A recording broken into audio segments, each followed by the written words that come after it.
Welcome to Not Milk Never Milk. Subscribe if you're lactose intolerant. In this video, I will show how to make ramen packet noodles. First, let's get everything ready.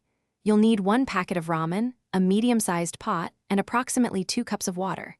Think about any extra ingredients you might want, like a soft-boiled egg, some chopped green onions, or a splash of your favorite hot sauce.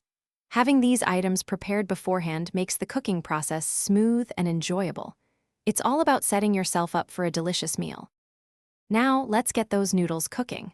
Pour about 2 cups of water into your pot and place it on the stove over high heat. Wait for the water to reach a vigorous, rolling boil. Once it's bubbling nicely, gently add your ramen noodles to the pot. Let them cook for approximately 3 minutes, stirring them occasionally with chopsticks or a fork to ensure they separate and cook evenly. This short cooking time is key to achieving the perfect noodle texture.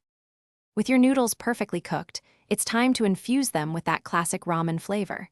Carefully remove the pot from the heat source. Now, open the seasoning packet that came with your ramen and pour its contents directly into the pot.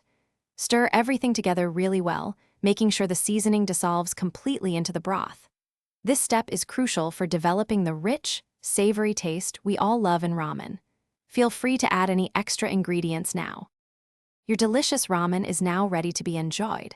Carefully pour the hot noodles and broth into your favorite serving bowl.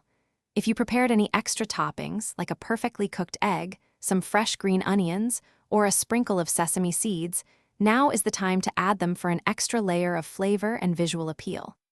Take a moment to appreciate your culinary creation. Enjoy your warm, comforting bowl of ramen, made just the way you like it. Thanks for watching. If this was helpful, leave a like and consider subscribing. See you next time.